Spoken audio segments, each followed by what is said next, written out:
سیدہ فاطمۃ الزہرا رضی اللہ تعالی عنہا رسول اکرم صلی اللہ علیہ وسلم کی 4 بیٹیوں میں سے سب سے چھوٹی اور چوتھی بیٹی تھی۔ پیغمبر علیہ الصلاۃ والسلام کو ان کے ساتھ بے پناہ محبت، عقیدت اور آپ اس کا اظہار بھی عموماً کیا کرتے تھے۔ اور آپ نے یہاں تک کہا کہ فاطمہ تو بضعۃ منی، فاطمہ تو میرے جگر کا ٹکڑا ہے، میرے جسم کا حصہ ہے۔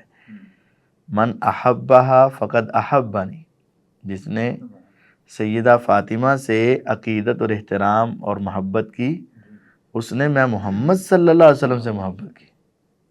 ومن ابغضہا فقد ابغضنی، اور جس نے ان کو ناراض کیا اس نے مجھے ناراض کیا۔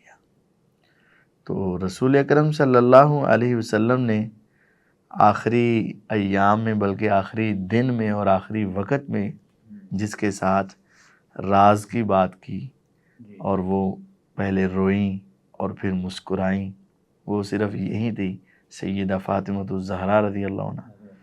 تو سیدۃ نساء اہل الجنہ، ان کے لیے بہت بڑی فضیلت ہے کہ یہ جنتی عورتوں کی سردار ہے، یعنی جنت میں جتنی عورتیں ہیں سب کی سردار سیدہ فاطمۃ الزہرا رضی اللہ عنہ۔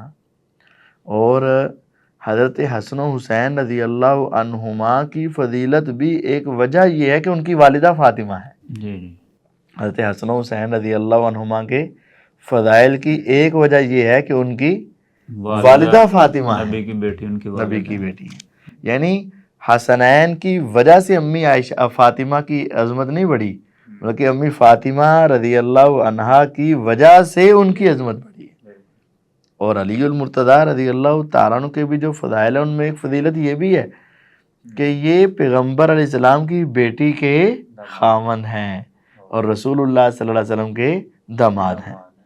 امی فاطمۃ الزہرا رضی اللہ عنہا یہ اہل بیت میں سے ہیں، حضور علیہ السلام کی سب سے چہیتی بیٹی ہیں۔ آپ ان کے گھر میں آتے، ان کو اپنی جگہ پہ بٹھاتے، سفر سے واپس آتے تو سب سے پہلے آپ ان کے پاس آتے، ان سے ملاقات کرتے، اور آپ کے گھر میں جب اماں آتی تو آپ اپنی جگہ سے اٹھتے، آگے بڑھتے، ان کا استقبال کرتے اور دنیا کو بتایا کہ بیٹی کی عزت اور احترام کیا ہوتا ہے، اور پھر آپ ان کو اپنی نشست پر بٹھاتے، اپنی جگہ پہ بٹھاتے اور آپ ان کے ساتھ محبت کا اظہار فرماتے۔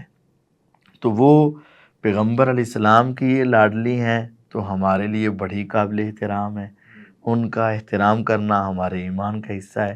اہل بیت میں وہ شامل ہیں، جنتی عورتوں کی سردار ہیں، ہمارے لیے بڑی قابل احترام ہے۔